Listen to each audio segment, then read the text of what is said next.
again, baby!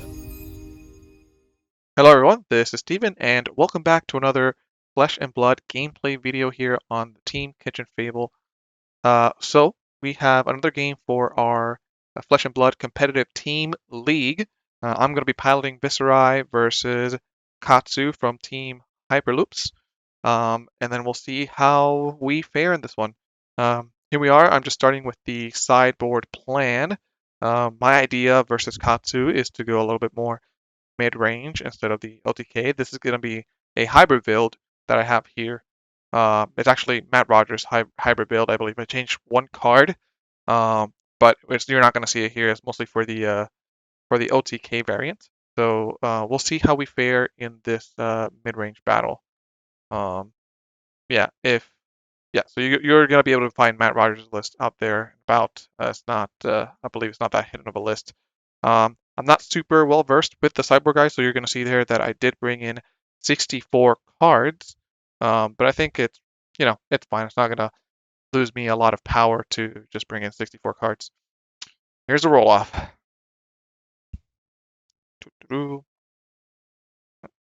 Rolled a 9. Cool. Yeah, I think yep. So in this scenario, I choose to go first.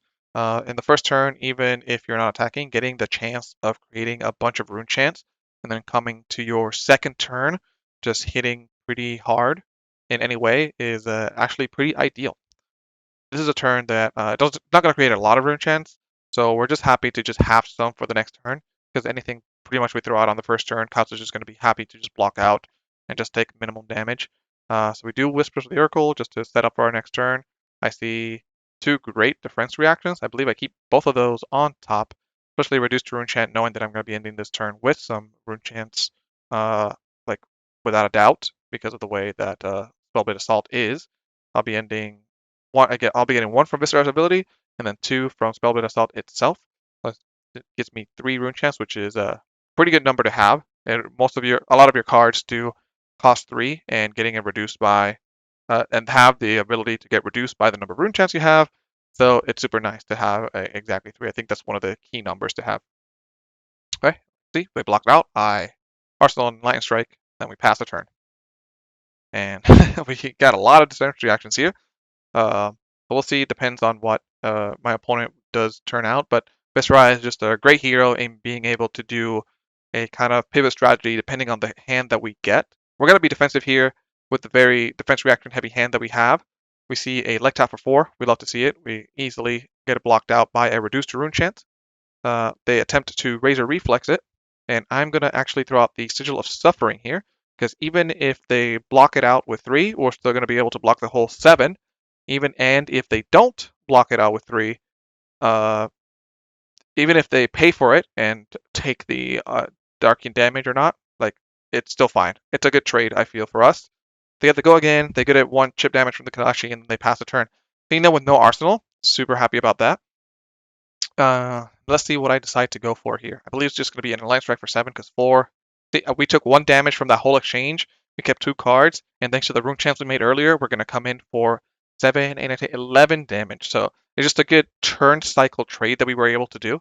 I believe here I'm debating on the situation because it is a little awkward to have reduced to rune chant on our side without having a rune chant created, because paying 1 for it feels really, really bad. You really want to be getting these reduced to rune chants be free. That's when you get the most value. All right, then see my opponent took 4 rune chants. Let's see what he decides to do. They seem to have a pretty good hand. So they took all 7. So it seems to be a more aggressively slanted Katsu. So looking at this hand, I'm already thinking about how I'm very happy to just block out their turn and then just Read the Runes for 3. And that's probably exactly what I'm going to be doing. I'm not going to let them try and get any advantage. Probably using some armor in this turn as well. So yeah, let's see if past me is thinking the same thing as right now me. And I know like later in the game we're going to see a turn that's going to be awful. I know that me and my opponent were talking a little bit, and we both kind of woke up and started playing. So we didn't get, and both of us didn't get a lot of sleep, so might see some mistakes here or there in general, but I think it's still a good game to show off, especially from the team perspective side, we're battling really good opponent this league. And so that's what I really like about the league. Fighting just fantastic opponents. Yeah, there's a block for 5. I was thinking that worst comes to worst, if they don't have a follow-up, it's just 2 Kodachis. Making 4 rune chants as well was fine here. Rival bonus is a card that's fantastic, but you really want to see later in the game. And then we see a Command and Conquer. Yep, kind of unfortunate here. Don't want to lose my reduced rune chant, especially on the follow-up turn. So I'm definitely going to be using armor here to not let this hit. Because again, I just want to keep continuing to win these turn cycles. And with the aggressively slanted Katsu that my opponent is putting out, they continue to just not have an arsenal card to really push forward that 5-card hand. So we'll see what happens. There we go. Yep. There we go. Like I mentioned, it's just going to be the card and the 2 armor blocks sometimes. Like it seems like I thought a little bit there that got cut up, but yeah, I even used I want to make sure they get full value off the Arcanine Skullcap. Again, just happy to play Read the Runes. Awesome. Just draw pass. Now I have this Arcanine Shard, which is fantastic. You don't need it for the deck, but 1 extra rune chant never hurts. But I have the reduced rune chant as well, so if they try to come out with anything, like I'm ready as well. They're starting pretty safe attacks here. Dachi for 1. Here, since I have the defense reaction, I don't mind giving them the threat of the mask. So I'm just pretty confident in being able to stop it, whatever they throw at me. And they're not gonna. I mean, obviously, you maybe want to put. If you want to try and stop the mass trigger, you might want to think about putting a card in front or an armor piece in front of the second Kodachi. That's going to be the way you want to do it. But yeah, my opponent with a pretty, I would say, simple weak turn, just a whelming gust wave. I think I'm just going to put a card in front of this and then come in with a multitude of attacks next turn. Amplified the Arcanine is one of those cards that I mentioned earlier, which just gets reduced by the amount of rune chants you have, and it does cost 3, so having that 3 threshold is perfect for that kind of thing. Because if my opponent did a really big turn, and if my Arcanine Shard was a block card, if the turn cycle consisted of me blocking for 9 and then attacking back for 9, that's just such a good trade. And there we go, just block with a card. Nothing too threatening. Passes the turn. Then up to me. I don't remember what I do this turn. And then again, I saved the reduced rune chant. It might have been a mistake. Maybe I should have just played the reduced rune chant, get it out of my arsenal, and just ensure that I didn't have to pay for it in the upcoming turns. Yep. So I decide to go for E-Strike 5. Oh, this is great. E-Strike 5, go again. I forgot about this one was like an okay turn. I'm not sure if there was a line of play that was better, but this was just that I decided right now. E-Strike 3 rune chants, 5 go again, and then pinch the Arcanine Shard into the grass, creating 1 from the grass, 1 from Arcanine Shard, and then swinging for 2 separate rune chants and then 2 physical damage. Not a bad turn, considering. So I came in for what, 5, 6, 7, 8, 9, 10, 11, 12, and my opponent just did again only 2 damage. Again, they came in kind of weakly with just like a 1-1-3, but just taking advantage of that with my hands. There we go. That's even more interesting for me. I decided not to attack because I had the reduced rune chant in my arsenal. I wanted to make sure that it was free. Huh. That's fine by me, I guess. So here we have a Plunder Run from Arsenal and a leg tap for 4, so it's going to be for 7. So that last turn there, I decided just to make sure that I could play the reduced rune chant. I was thinking that 4 damage, the rune chants will stay. That's not damage that I'm like losing. The damage I really lost there was the 2 from physical from Rosetta Thorn. Since I didn't play a non-attack action that turn, it wasn't going to come in for 2 arcane. I thought that was okay. If I lose 2 now, I'm pretty far ahead. Getting a hand that was able to block my opponent out with reduced rune chant was just going to be better in the end. So let's see what I do here. I could be threatening a lot with that Gorganian Tome and just the way that my hand is set up. I believe I decided here, this is not an opponent pivot turn because the leg tap combo line is not really, it's just like a damagey combo line. It's not a strong, like a middle of the road damage line for Katsu. I would call the like tap line. The really obviously the really bad one is the Surging Strike, Whelming Gust Wave line. But I'm usually in favor of just not blocking the leg tap line if I have a really good hand, because I think it's going to be the least threatening one that they have anyway. So and I think this is what they go for here. They're going to go for 5, and yeah, they're going to hit up pretty hard. Yep, here we go. Rising Knee for 5, and at this point I've already decided that I'm going to take all the damage. Except this one. I believe they come. I was thinking about Blackout Kick I was thinking about Blackout Kick, but I just remember right now that's not a very commonly leg tap end line kind of deal. So this one makes more sense. Here I thought I wanted to block it out completely. I have 1 piece of armor, and Reduced Rune Chant is a clean 5 block because it does have the combo, so it does coming in for 5. It's kind of stopping more than 5 by doing it this way as well. It's blocking 4 more that could have come in with a Rising again. They could have gone Kodachi Kodachi plus the Hurricane technique as well. Also, it was a 3rd card in the chain as well, so it's also stopping a mass block. It was just a lot of things going on with this 3rd attack. I just decided to just simply not block it. All right, let's see what they decide to do. I believe it's just going to be 2 Kodachis, and I didn't mind just taking both of those as well. Not triggering the mask, just 2 damage. Now the chip damage is real from Katsu, but we'll see. Yeah, so this turn is going to be pretty good for me. I'm going to Gordanian Tome, draw a card. I got Read the Runes. That card's going to get, I believe, is going to get stuck in my arsenal for a hot minute, but don't mind it too much.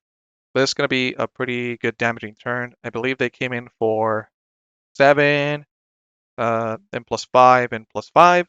But we're going to come in for 4 plus 4 plus 2 plus 2 plus 2. So, and if they take the Spellblade Assault, yeah, yeah. Oh, and then I missed the damage, but we're still going to be on par or even higher on the damage, and not doing the exact max here. But we're going to be doing some very good damage to the opponent here. Just trying to keep my tempo. It's like I have the tempo right now. Let's see how they decide to block. I believe they also have a good hand, so they took the 4 rune chance there. Then, yeah, if Marbian Skies gives my Spellblade Assault to hit, they create 2 more rune chance. So that's a threat of 2 more damage. So if they block 4, they're technically blocking 6, which is not bad for them. So if they have a flip flag, they're definitely gonna throw it out here. But let's see. Yep, they're using their mask and a 2 block from their hand to block for 4. Yep, so they definitely want to make sure to do a pivot turn. I think them taking that mask shot or getting their mask destroyed was definitely a call there. And I was like very happy about that. They're at 10. So just another big pivot swing would do really well. And I think here's a turn. Here's a turn where I definitely definitely made a mistake. I'm gonna think a little bit here, and I might skip through it during the video. But this is a turn that I was thinking I could present 14 damage. I think I ended up thinking that I could do 14 damage with my hand, and that included using the Spellbound Creepers. And there's probably a line that can do it. And I spent a lot of time thinking about this, and I decided, okay, again, this is a pretty big combo that I don't think they can do 23 damage to kill me. And if I can come back to 14, force some cards out of their hand, they're definitely not going to have enough to just continue to come back at me. And I'm still going to have some armor, even if they start hitting for a lot of damage. This is kind of like the kind of waking up pretty early, or just waking up without getting much sleep can do to you. So very good advice for just tournament going. Make sure you get enough sleep. Make sure you're drinking a lot of water, because it's definitely going to go a long way to winning you games just to be hydrated or having like a full belly, just eating healthily. And then the blunder comes from thinking that playing Spellbound Creepers, activating Spellbound Creepers, and to read the runes would gain me an action point. And I just kind of like forgot for a second there that read the runes does not have go again. After I do all this thinking, by the 3rd attack, it'd been a bit too late. I think I'm still going to block us in the middle there, but by the 3rd attack, I realized, oh, my damage turn is not going to be as good as I thought it was going to be, it's still going to be a decent damage turn coming up afterwards. I don't remember exactly the sequence that I ended up with, but yeah, that was a bit of a blunder by me. Here we go. By this time, I've decided to take the damage from Surging Strike, and again, my opponent was also in the same vein of not getting a lot of sleep, and they mentioned this a little bit during their turn, because they also made a little bit of a blunder by uh, discarding that Whelming Blade Blue. I believe they had a Scar for a Scar in hand, and later they told me that it was probably better. They're going to play Scar for a Scar now. They told me it was probably better to discard the Scar for a Scar and keep the blue pitch for Whelming Wave and just attack with it as the follow up to Surging Strike, and instead searched up a Mugenshi release. But that is the lines of Katsu that you need to think about. And I understand that is also, yeah, Katsu's not a super easy hero. Seeing these lines, you always, if you have a 0, discard it, and there they are hovering over the Whelming Wave, explaining the situation.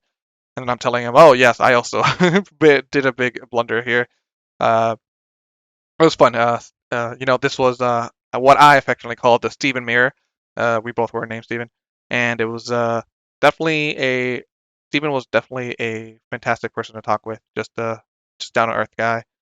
So I'm very happy to not only be able to be in this league to play good games, but able to meet some really cool people. All right, we got there. Decided to block with my Arcanine Skullcap and a card from my hand, Spellblade Assault. I decided it was going to be the weaker card of them all. Then opponent just swings with a Kadachi because they only had one resource left, and then they pass to me. Even though I am quite, I would say, kind of a person that thinks a lot during their turn, just to make sure that I'm doing the turn correctly. Um, And even with all that thinking, I usually play a decently fast game. This video actually only lasts about 38 minutes. So that's just kind of my playstyle. I usually just end up having 1 or 2 turns that I kind of tank on. I'm pretty used to the playstyle of this deck, so I don't mind just being pretty quick in some other aspects. But there are some turns that are pretty tricky. Viserai does have a lot of really interesting lines. Cards you can choose from the discard pile, or just in general cards you can or turns you can do with Spellbound Creepers, um, that are quite interesting in my opinion. Let's see what they decide to do. They decide to pitch for the Rune Chant. Decide to Flick Flag the Meet and Greet. Yep.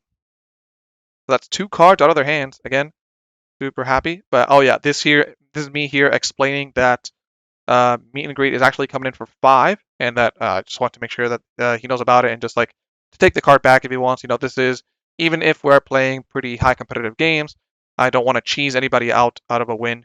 I want to make sure that both of us are trying to make the lines as clean as possible, even though sometimes we don't. But if we can fix it like in the moment, we generally do. Here we go. Just a torrent of tempo for 5. 1 floating.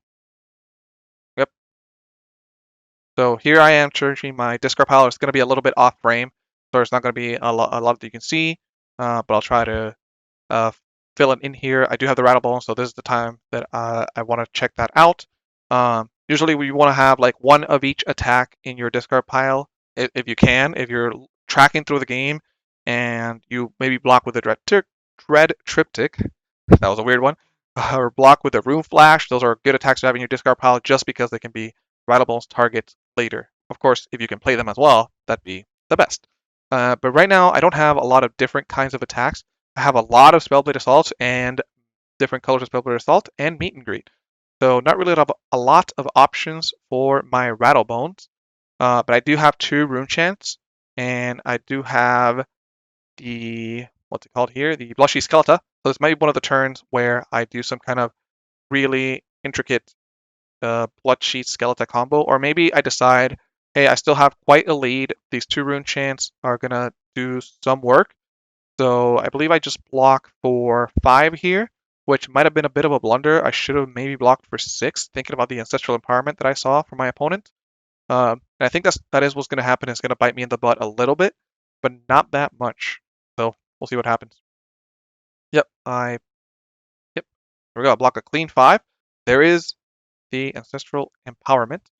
I decided to take the 1. Again, still not playing the Reduce to Rune Chant. That's, I believe. Oh, no, that was Read the Runes. Friggin' Read the Runes. I don't think it's going to do anything in this game, except maybe for the final turn. Definitely a missed opportunity there with the turn cycles where I could have just blocked out and played Read the Runes. Would have had such a more life lead. But now I believe my opponent is deciding if they want to get a nice 0 for 4 with the Katsu ability. And let's see what they do. Or maybe they're just going to Arsenal this card. See what happens.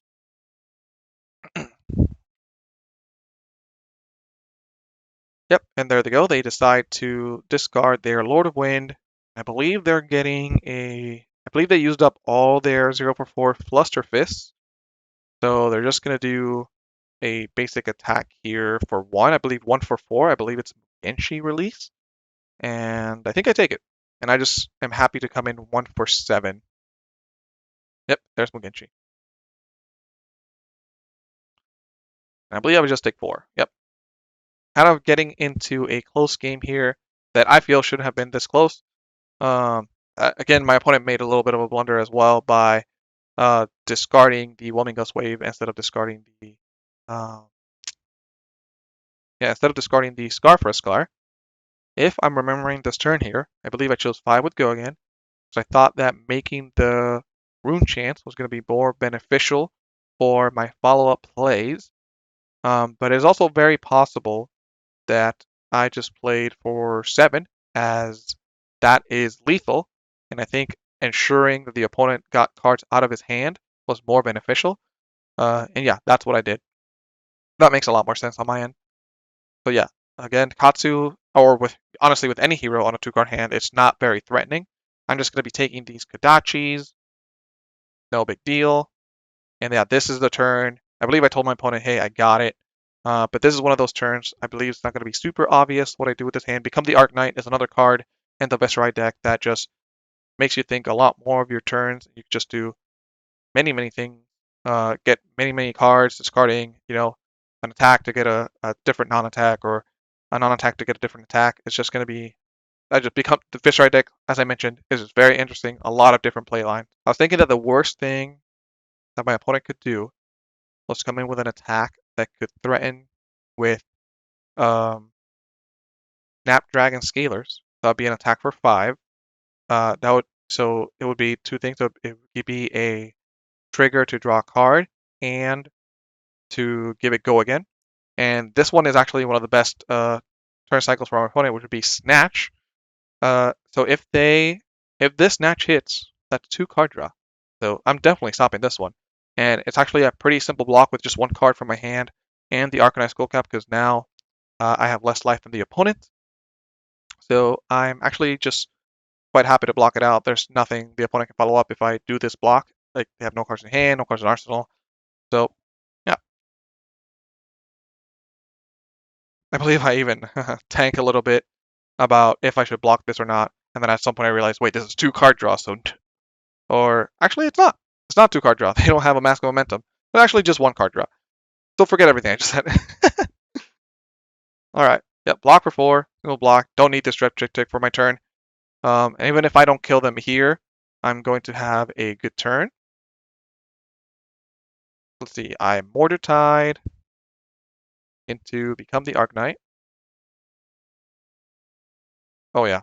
I think this is the turn where I break my Blood Sheath. Yep. I start getting...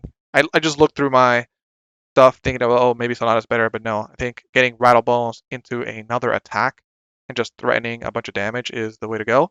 So I break my Blood Sheath, and that's going to reduce my Rattle Bones by the amount of Rune Chance I have by 2. So that gets it down to 3. And here, I was very happy that I blocked with my Dread Triptych, because that Dread Triptych, again, just a great target for Rattle Bones, especially on a Mortar Tide turn. I'm going to be creating a lot of Rune Chance. And I'm still going to be threatening my opponent for 4 Rune Chance and 4 physical damage. And if they let the physical damage hit, it's going to recreate even more Rune Chance. So it's definitely going to be a hard block for my opponent. But here's where the mixed damage really comes in to just be really annoying. So here we go. I'm recounting to my opponent. I get 2 Rune Chance because of Viserai, 2 Rune Chance because of Dread Triptych, And if they take the arcane damage, I'm going to create 2 more rune chants. And if it hits, I'm going to create 2 more rune chants. Mordechai and Dread Triptych, best of friends.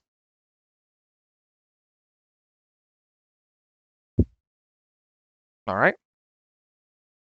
And then yes, I forgot to mention additionally, the Dread Triptych is for free because I had 4 rune chants in play when I cast it, and Fleshy Skeleton reduces the first non-attack and the first attack, reducing 2 cards. It's crazy. Fleshy Skeleton is pretty good. Let's see how my opponent decides to use this one. I believe they're going to be using the Tunic resource because they're going to end up blocking with the Tunic. So that blocks 1 rune chant for sure. So that 1 rune chant in the blue, and then another card, and Tunic does end up being a pretty good block for my opponent. Let's see if that's what they end up doing.